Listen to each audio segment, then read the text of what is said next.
Hello दोस्तों, नमस्कार। हमारे YouTube channel maths by SM में आपका स्वागत है। आज जो हम लेकर के आए हैं UP board class 10th mathematics है। चैप्टर फर्स्ट का 20 बहुविकल्प प्रश्न लेकर के आए हैं जो वेरी इंपॉर्टेंट है। हम हर चैप्टर का 20 प्रश्न लाने वाले हैं बहुविकल्प के, जो कि बोर्ड एग्जाम में आने वाले जो 20 नंबर का बहुविकल्प है आपके लिए बहुत ही हार्मफुल है। और जो है ऐसे 20 प्रश्न लेकर के आए हैं जो वेरी इंपॉर्टेंट है, एग्जाम बोर्ड एग्जाम में पूछे गए हैं कई बार। तो हम देखते हैं सवाल। ये चैप्टर फर्स्ट का है जो वास्तविक संख्याएं हैं, नेचुरल नंबर है, उसके बारे में ये है। तो हम सवाल फर्स्ट पे आते हैं और इस सवाल में जो क्वेश्चन फर्स्ट है, पहला सवाल जो दिया है निर्देश में दिया है, नीचे दिए गए प्रश्न के लिए 4 उत्तर दिए गए हैं जिनमें से केवल एक प्रश्न सही है। सही उत्तर चुनकर लिखिए, ये चीज लिखना है। तो ध्यान दीजिए जो क्वेश्चन प्रश्न पहला है, कह रहा है किसी पूर्णांक m के लिए प्रत्येक समपूर्णांक का स्वरूप होगा। ये जो ऑप्शन दिया है, 4 ऑप्शन, इसमें बताया है कि m जो है वो कोई पूर्णांक के लिए बताया है। मान लो m की वैल्यू मान बता दिया 1 2 3 एंड सो ऑन तक जाता है, कहने का मतलब एक पूर्णांक संख्या है। लेकिन इसने एक बात और लास्ट में कहा है कि प्रत्येक समपूर्णांक होगा, मतलब m की कोई ऐसी वैल्यू रहे इन चारों में से जो सम आए। तो जैसे मान लो हम एग्जाम एक्सरसाइज जिसमें क्या नाम है, इसमें जो है ऑप्शन दे रखा है, इन्होंने ऑप्शन दिया है। ऑप्शन फर्स्ट हम देख लेते हैं। ऑप्शन फर्स्ट कहा है कि जो फर्स्ट है वो m दिया है, तो m की वैल्यू स्वाभाविक है 1 2 3 4 5 अगर हम मान लेते हैं तो ये पूर्णांक हो गया। लेकिन यहाँ ध्यान रखना है, बी वाला बताया है, बी में कहा है कि m+1, मतलब m की वैल्यू अगर हम 1 मान लेते हैं तो m प्लस ये 2 हो गया, फिर 2 रखेंगे, 2+1 करेंगे तो ये 3 हो गया। तो कहने का मतलब हर बार क्या आना चाहिए, सम संख्या आनी चाहिए। तो ये पहला गलत हो गया, दूसरा गलत हो गया। तीसरा हम देखते हैं सी वाला। सी वाले में कह रहा है 2m है। अब 2m के मतलब m की वैल्यू 1 रखेंगे एक बार तो 2 हो गया, m की वैल्यू 2 रखेंगे तो यहाँ कितना हो जाएगा, 2 दूनाए 4 हो जाएगा। 2 रखेंगे, 3 रखेंगे तो 2 तिहाई कितना हो गया, 6। अगर इसकी वैल्यू हम 4 रखते हैं तो ये वैल्यू हो जाएगी 8। टोटल कितने, ये सारे क्या आ गए, सम संख्याएं आ गई। तो इसका मतलब इस कौन सा ऑप्शन सही रहेगा, ऑप्शन नंबर सी सही रहेगा। अगला प्रश्न है, प्रश्न दूसरा प्रश्न है, इसको देखते हैं। इसमें इन्होंने बताया किसी पूर्णांक m के लिए प्रत्येक विषम पूर्णांक का स्वरूप होगा। सेम सवाल है, पर इसमें क्या है, उसमें पूछा था, यहाँ जो है सम के लिए पूछा था, लेकिन इसमें क्या पूछ लिया है, यहाँ विषम पूर्णांक आने के लिए बताया है। ठीक है, क्या है, विषम पूर्णांक के लिए, विषम पूर्णांक पे। अगली बार कितना क्या आया था, सम आया था। तो सेम सवाल है पर थोड़ा सा डिफरेंट है। इसमें भी बताया है कि m जो है एक पूर्णांक है। पूर्णांक का मतलब मान लिया जाए 1 2 3 4 ऐसे एंड सो ऑन तक जाए, और m की ऐसी वैल्यू रखी जाए इन चारों में से जो क्या आ जाए, हर बार विषम आनी चाहिए। सॉरी भाई, सम अगली बार सम आया था, इस सवाल में विषम पूछ लिया है तो विषम आना चाहिए। तो क्वेश्चन फर्स्ट जो कहा पहला तो गलत हो जाएगा क्योंकि ये क्यू एम दिया है, क्यू का कोई वैल्यू नहीं दे रखा है। दूसरा बी वाला बताया है, तो बी बताया है m+1 बताया है। m की वैल्यू अगर 1 रख दिया गया तो यहाँ से 2, तो ये तो स्वाभाविक है, पहले तो सम आ गया। दूसरा कह रहा है 2m का मतलब है वही चीज है, 2 बार आया था तो 1, तो ये 2 हुआ, 2 रखेंगे तो 4 हो जाएगा। ये भी क्या हुआ, सम हो रहा है, तो ये भी नहीं होगा। चौथा डी वाला हम लोग देखते हैं, कह रहा है 2m+1। अगर m की वैल्यू 1 रखी जाती है तो ये टोटल वैल्यू 3 आ जाएगी। m की वैल्यू 2 रखी जाएगी, ये टोटल वैल्यू 5 आ जाएगी। m की वैल्यू 3 रखेंगे तो टोटल वैल्यू कितना आ जाएगा 7। तो इसका मतलब है ये सारे क्या आ जाएंगे, विषम संख्या आ रहा है। तो इसका मतलब कौन सा सही होगा, डी ऑप्शन सही होगा। ठीक, नेक्स्ट सवाल क्वेश्चन नंबर 3 में है। 3 में कहा है दो परिमेय संख्याओं के गुणनफल के लिए सत्य कथन है। दो अपरिमेय संख्याओं के गुणनफल के लिए सत्य कथन है, ये बताना है। ठीक है, तो कह रहा है दो अपरिमेय संख्याओं का गुणनफल। मान लो कोई अपरिमेय संख्या हो, मान लो √3 है और √4 है। √4 नहीं, सॉरी भाई, ये परिमेय बन जाएगा, √5 कह लिया जाए। ठीक, इन दोनों का अगर हम गुणा करेंगे तो 3 × 5 हो जाएगा, ये √3 × 5 15 बन जाएगा।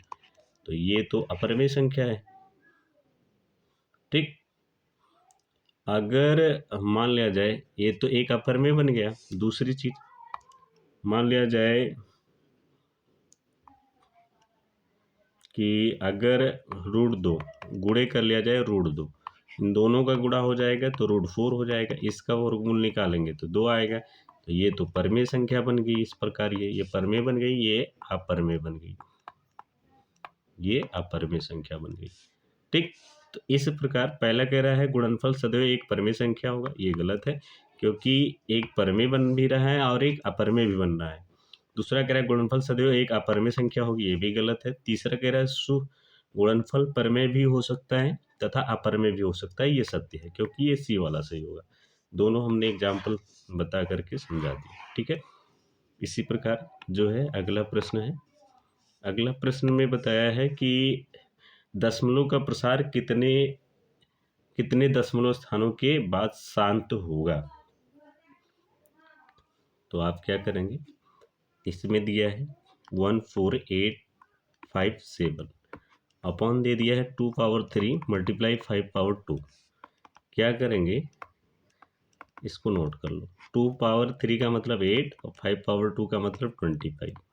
ठीक, अगर इन दोनों का गुणा किया जाता है तो 8 × 5 = 40, 8 × 2 = 16, 4 20 मतलब 200 आ गया। कहने का मतलब है 14,857 को हम 2 से डिवाइड कर लेते हैं।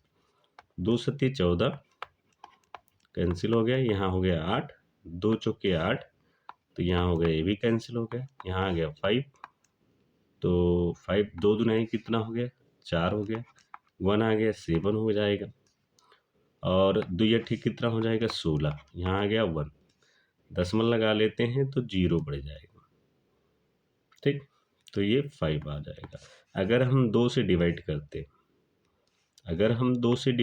हैं तो 7 4 2 और 8.5 आएगा। 2 से डिवाइड करते हैं, अगर हम 200 से करते हैं तो 2 दशमलव और पीछे आ जाएगा, 2 दशमलव ये और पीछे आ जाएगा, मतलब यहाँ आ जाएगा 74.285। तो ये बता रहा है कि दशमलव प्रसार कितने दशमलव स्थानों के बाद होगा। ठीक है, तो इसका आंसर जो होगा 1 2 3, और जो है तो इस प्रकार कितना हो जाएगा, तीसरा सही होगा। ध्यान से ये समझना है, दशमलव प्रसार कितने दशमलव स्थानों के बाद शांत होगा, तो ये हो जाएगा 3। ठीक है,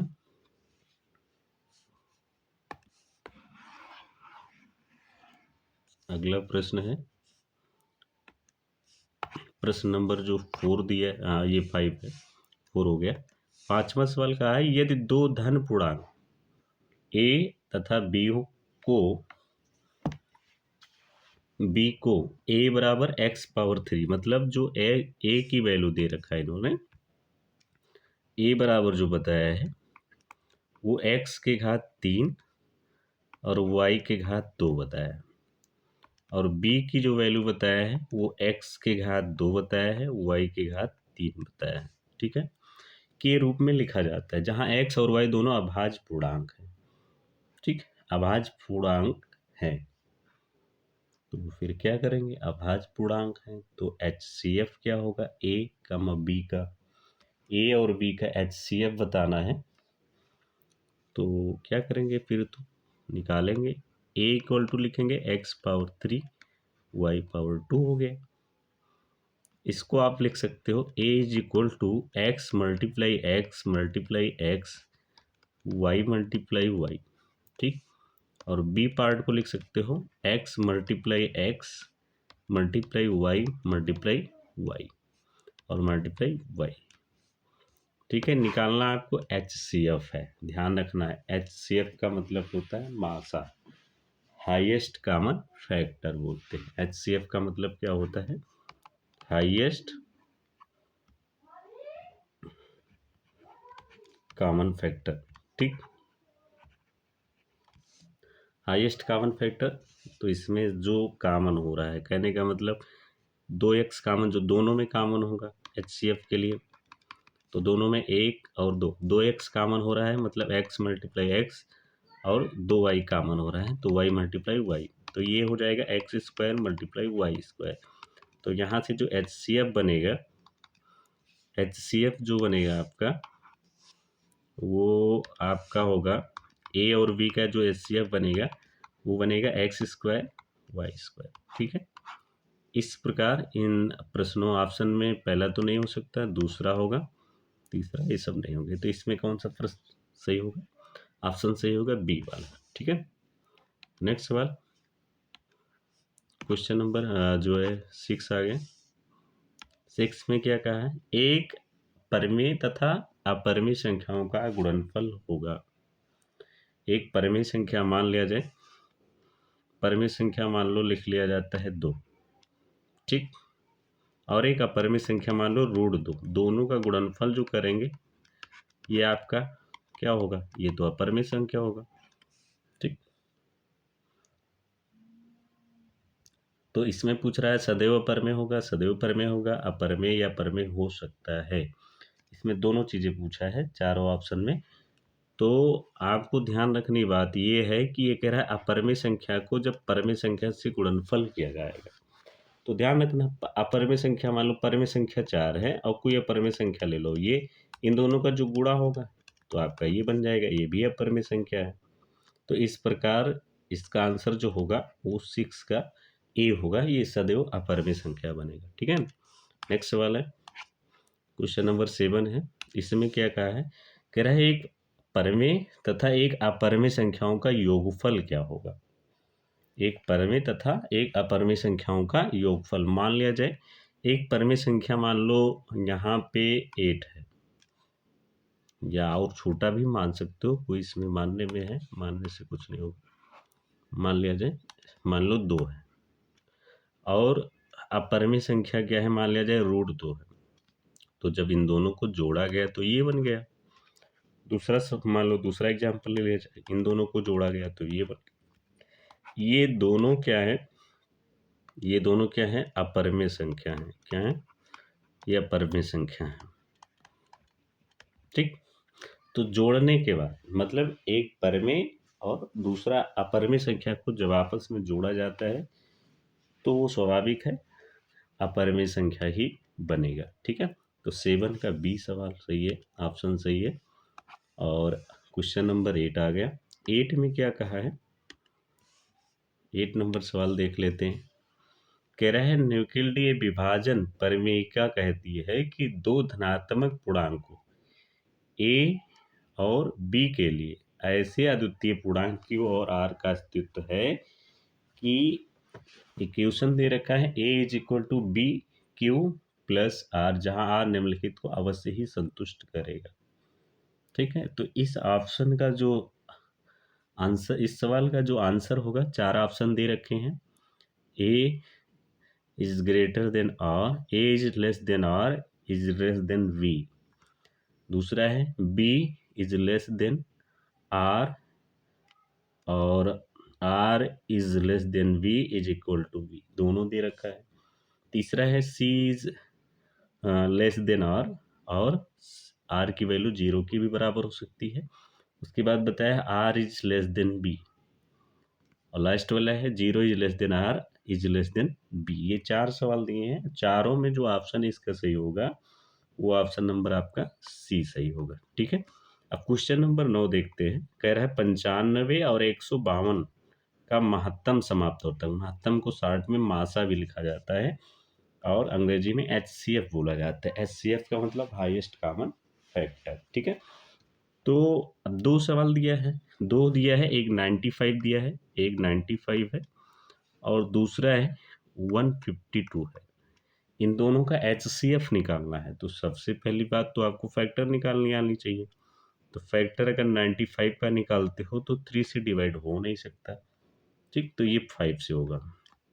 5 5 1 5 5 9 45, मतलब 19 का ये फैक्टर बनना है। ठीक है, तो ये कितने का बनेगा? पहले तो 1 का मल्टीप्लाई, फिर 5 मल्टीप्लाई, फिर 19 लिखेंगे, फिर 152 है, 152 का निकाल लेते हैं हम। 2 से डिवाइड करेंगे, 2 सत्ते 14, 2 छक्के 12। ठीक, 2 से करेंगे, 2 तियाएँ 6, 2 अट्ठे कितना हो गया? 16 हो गया। 2 से करेंगे, 2 एक हम 2, दोनों 18 हो गया, फिर 19 ये आ गया। ठीक, तो इस प्रकार ये आया 1 मल्टीप्लाई 2 मल्टीप्लाई 2 मल्टीप्लाई 2 मल्टीप्लाई 19। अब HCF में हमने क्या बताया है, HCF जो होता है वो केवल जो अंक दोनों में कॉमन हो रहे हैं उन्हीं का मल्टीप्लाई हो जाता है। LCM में क्या होता है, जो कॉमन हो रहा है और जो शेष बच रहा है उसका भी मल्टीप्लाई हो जाता है, तो वो बन जाता है LCM। लेकिन निकालना है HCF है। तो HCF जो निकालना है वो 95 और 152 का जो HCF बनेगा वो बनेगा, देखो 1 मल्टीप्लाई जो कॉमन हो रहा है, कॉमन इन दोनों में केवल 19 हो रहा है, तो इस प्रकार इसका जो HCF बनेगा वो 19 बन जाएगा। बहुत ईजी है HCF निकालना। प्रश्न जो 10 नंबर है, 10 में कह रहा है कि यदि n की वैल्यू जो दे रखा है 2 पावर 3 और 3 पावर 4 और 5 पावर 4 और मल्टीप्लाई 7, तो संख्या n में निरंतर शून्य होंगे। संख्या n में निरंतर शून्य होंगे जबकि n एक प्राकृतिक संख्या है। n एक क्या है? प्राकृतिक संख्या है। तो n में निरंतर शून्य कितने होंगे ये बताना है। ठीक है, क्या करेंगे? गुणा करके देख लो, उसी से हो सकता है निकल जाए। तो n is equal to 2 power 3 multiply 3 power 4 multiply 5 power 4 multiply 7। 2 power 3 का मतलब 8 और 3 पावर 4 का मतलब 3 त्रिका 9 3 27 81 हो जाएगा ये। और इसका हो गया 5 25 पंचे 125 पंचे 125 पंचे 625 बन जाएगा और मल्टीप्लाई 7 हो गया। तो हो गई ये सारे। अब इन सारी का मल्टीप्लाई करके देख लीजिए। अगर ऐसे नहीं आता है तो उसके लिए भी नियम है। 8 मल्टीप्लाई 81 मल्टीप्लाई 625 करेंगे और गुणा कर लेंगे 7 से।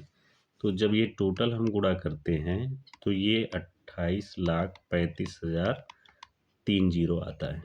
ठीक, इसने क्या बताया है कि n में निरंतर शून्य कितने होंगे।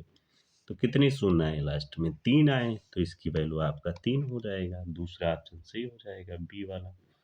बहुत ईजी सवाल है, केवल गुणा करना आपको आनी चाहिए। इसी में दिया है 11 नंबर सवाल। कह रहा है 196 के अभाज्य गुणनखंडों की घातों का योगफल है। अभाज्य गुणनखंडों के घातों का योगफल। तो 196 का पहले आप क्या करेंगे, 196 का पहले क्या करेंगे? गुणनखंड करेंगे। 2 से डिवाइड करेंगे, 2 9 18, 2 अट्ठे 16 हो जाएगा। फिर 2 से करेंगे, 2 चौके 8, 2 9 18 हो गया। फिर 2 से करेंगे, नहीं 7 से होगा ये भाई, 7 से बन जा 49 होता है, 7 बन जा 7। ठीक है, तो जो इसका फैक्टर बनेगा वो 2 की घात 2 बनेगा गुणे 7 की घात 2 बनेगा। इन्होंने क्या कहा? गुणनखंडों के घातों का योग, मतलब इसके जो घात आए हैं इनका योग पूछ रहा है। तो इनका जो योग बनेगा 2 + 2 कर लेंगे इज इक्वल टू 4। तो इस प्रकार इसका आंसर सी हो जाएगा। कि इसका जो घातों का योग बनेगा वो 4 बन रहा है, ठीक है। तो 11 का आपका सी बनेगा। 12 नंबर सवाल कह रहा है 144 के अभाज्य गुणनखंडों में 2 की घात है में 2 किसकी घात है, ये पूछ रहा है। तो 144 का आप फैक्टर निकाल लो। 2 से बन जाए 14, 2 2 जब 4, 2 1 कम 2, 2 छके 12, फिर 2 अट्ठे 16, 2 चौके 8, 2 दूना 4, 2 एक कम 2, 1 2 3 4 5 6, मतलब 144 में 2 की घात 6 बनेगा, ठीक है। तो 2 की घात पूछ रहा है, तो 2 की घात कितना आ रहा है, 6 आ रहा है। तो इस प्रकार इसका आंसर सी सही हो जाएगा, जो आंसर 6 आ रहा है, ठीक है। नेक्स्ट सवाल, अगला सवाल है 13 नंबर। 13 में क्या कहा है, कह रहा है यदि 26 गामा 169 का महत्तम समाप्तवर्तक 13 है, तो 26 कामा 169 का लघुत्तम समापवर्तक बराबर किसके होगा इन चारों ऑप्शन में से, ठीक है। तो HCF आप 26 कामा 169, जो इसका HCF दिया है वो 13 दिया है, ठीक है। और आपको पूछ रहा है LCM, क्या पूछ रहा है, LCM पूछ रहा है 26 169 का LCM पूछ रहा है कितना होगा। तो एक फार्मूला होता है, क्या होता है, HCF मल्टीप्लाई LCM, ठीक, इज इक्वल टू इन दोनों की संख्याएं, दो संख्याओं का गुणनफल,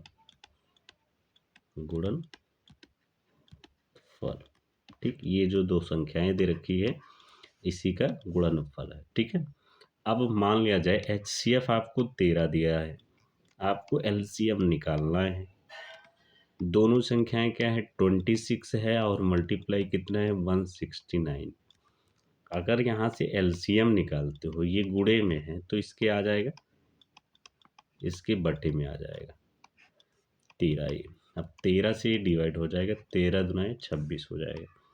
तो LCM इज इक्वल टू क्या हो जाएगा, 2 मल्टीप्लाई 169 हो गया, ठीक है। 2 से गुणा कर लीजिए, 2 9 18, 2 छक्के 12, 1 13, 2 एक 2 और 1 3, 300 कितना आ गया 38 आ जाएगा। तो इस प्रकार इसका आंसर सी हो जाएगा, ठीक है। अब इसी तरह 14 नंबर भी सवाल है, क्या है, 14 नंबर भी सवाल दिया गया है। 14 में क्या कहा है, 14 नंबर में 14 में कहा है कि a बराबर 2 के घात 3 गुणे 3, b बराबर 2 गुणे 3 गुणे 5 और c बराबर 3 के घात n गुणे 5। कह रहा है ABC का लघुत्तम दिया है इतना, तो n का मान ज्ञात कीजिए। आप बताओ, तो क्या करेंगे, यहाँ पे लघुत्तम तो दे रखा है, LCM तो दे रखा है, फार्मूले का प्रयोग तो यही होगा जो अभी हमने बताया, पर यहाँ HCF पहले निकालेंगे। तो HCF जो होगा वो मान लिया जाए, HCF निकालेंगे इन तीनों का, A comma B comma C का जो HCF निकालेंगे वो देखते हैं क्या होगा। A बराबर इन्होंने दिया है 2 के घात 3 गुणे 3, B बराबर इन्होंने दिया है 2 गुणे 3 गुणे 5 और C बराबर दिया है 3 के घात n गुणे 5। अब जो तीनों में कॉमन हो रहा है, HCF का मतलब क्या होता है, जो तीनों में कॉमन होगा वही उसका HCF हो गया। तो इन तीनों में कॉमन क्या हो रहा है बताइए।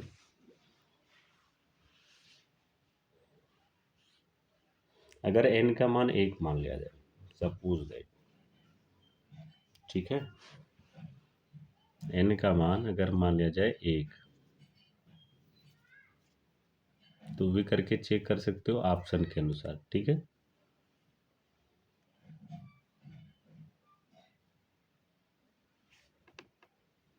ऑप्शन के अनुसार चेक कर सकते हो। n का मान अगर 1 रख लिया जाए, अब पूछ रहा है n का मान, LCM दे रखा है, तो क्या करेंगे, एलसीएम अगर निकालते हैं मान लिया जाए, तो इन्होंने कहा एलसीएम जो होगा वो एलसीएम दिया है 2 की घात 3 गुणे 3 की घात 2 गुणे 5। देखो ये दोनों एक ही में कॉमन हो रहा है लेकिन छूट भी रहा है, तो एक बार 5 से गुणा ये हो गया। ठीक है, किसके बराबर है, इन्होंने कहा n किसके बराबर है। तो आपको n की वैल्यू अगर एक बार हम यहाँ 1 रख लेते हैं, सी वाले में n का मान अगर 1 रख देते हैं, तो यहाँ जो इसका एलसीएम बनेगा वो बनेगा 2 की घात 3 बन जाएगा गुणे 2 बन जाएगा और गुणे आपका बन जाएगा 3। ठीक है, 1 2 3 बनेगा ये, और जो बच रहा है वो 5 से भी गुणा हो जाएगा। तो इस प्रकार यहाँ 2 की घात 4 बन जाएगा। ठीक, तो ये तो नहीं हो सकता। तो दूसरा क्या करेंगे, अगर n की वैल्यू मान लिया जाता है, n की वैल्यू अगर मान लेते हैं हम, n की वैल्यू मान लेते हैं 2, तो अगर n की वैल्यू हम 2 मान लेंगे तो जो एलसीएम होगा उसका एलसीएम वो होगा 2 की घात तो 3, ये पहले हो गया। जो छूट रहा है वो अवश्य लिखा जाएगा 2 की घात 3। ठीक, 3 का स्क्वायर बनना है, तो 3 का स्क्वायर का मतलब क्या होगा, दोनों में अगर हम 3 का स्क्वायर लिख लेते हैं और जो बच रहा है 5, 5 दोनों में एक बार कॉमन लिया जाएगा तो एक बार ये लिखा जाएगा जो छूट रहा है, और वही आपका एलसीएम ये बन जाएगा। इस प्रकार बी जो 14 का जो ऑप्शन होगा वो 2 होगा। जब हम n का मान 2 रखेंगे तो एलसीएम आपका इतना आ जाएगा। ठीक है, नेक्स्ट सवाल इसी में दिया है 15 नंबर सवाल।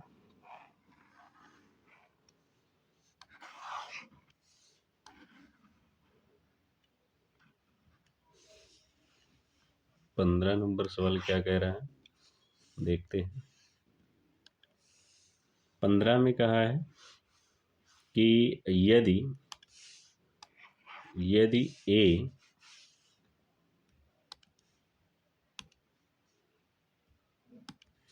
यदि ए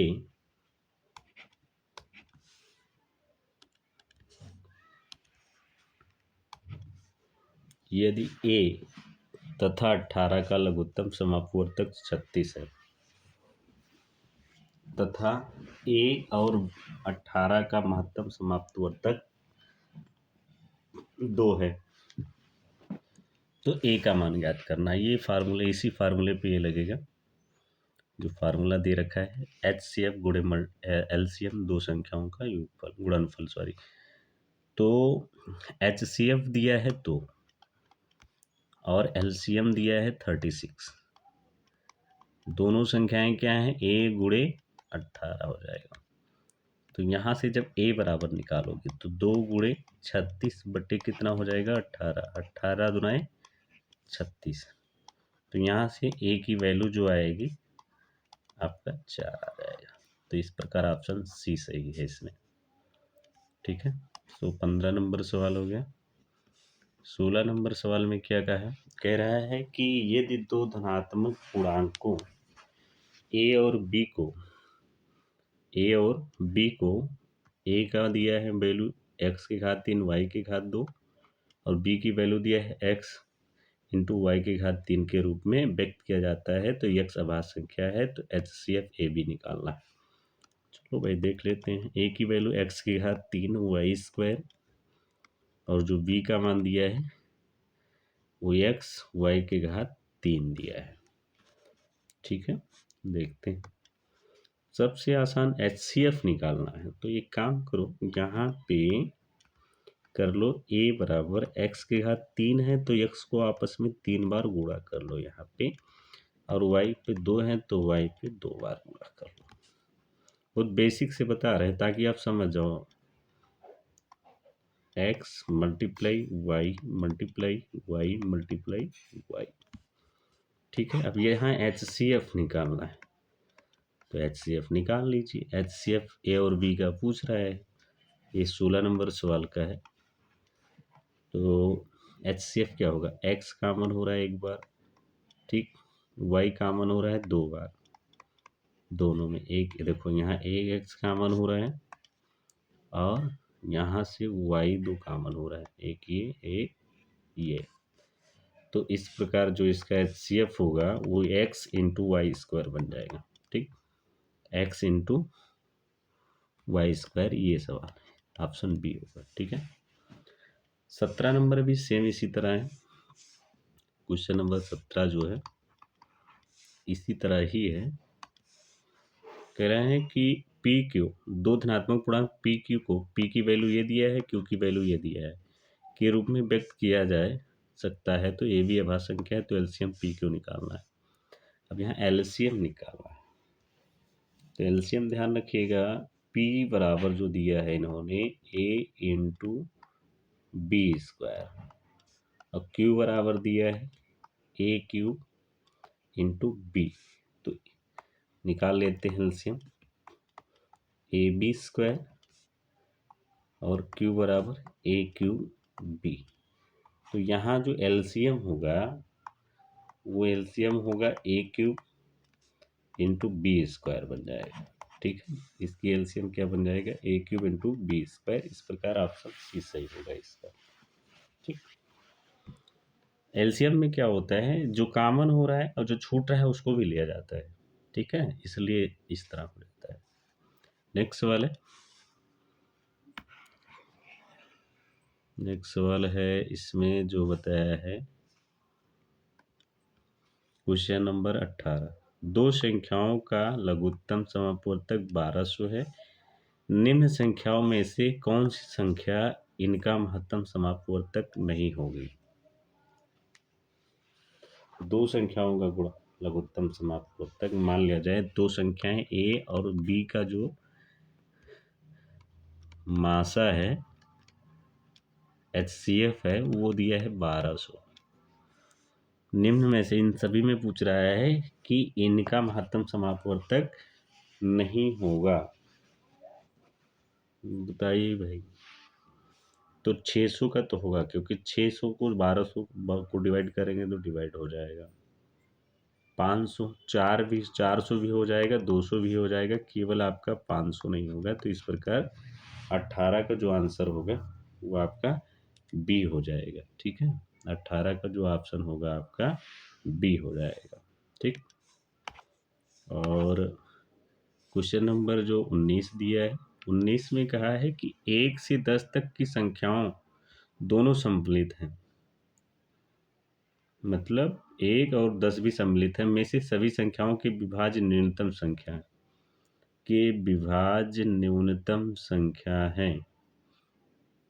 अब बताओ, में से सभी संख्याओं से विभाज्य न्यूनतम संख्या है, ये कैसे निकलेंगे भाई। 1 से 10 तक की संख्याओं दोनों सम्मिलित हैं, मतलब 1 भी है और 10 भी है, इन तक की संख्याओं में से सभी संख्याओं से विभाज्य न्यूनतम कितनी संख्याएं हैं जो इनसे विभाज्य हो सकती है, ये बताना है। तो इसका जो डी ऑप्शन होगा यही होगा, 2500 BC होगा, ठीक है। और 20 ऑप्शन, शांत दशमलव संख्या में व्यक्त हो सकने वाली परिमेय संख्या ज्ञात कीजिए। तो इसमें भाग करके ही बता सकते हो, शांत और अशांत के बारे में पहले जानना जरूरी होता है, ठीक है। तो 20 का जो आंसर होगा वो आपका सी आंसर होगा, ठीक है। कह रहा है शांत दशमलव संख्या में व्यक्त हो सकने वाली परिमेय संख्या होगी, तो 227/625 होगा, ठीक है।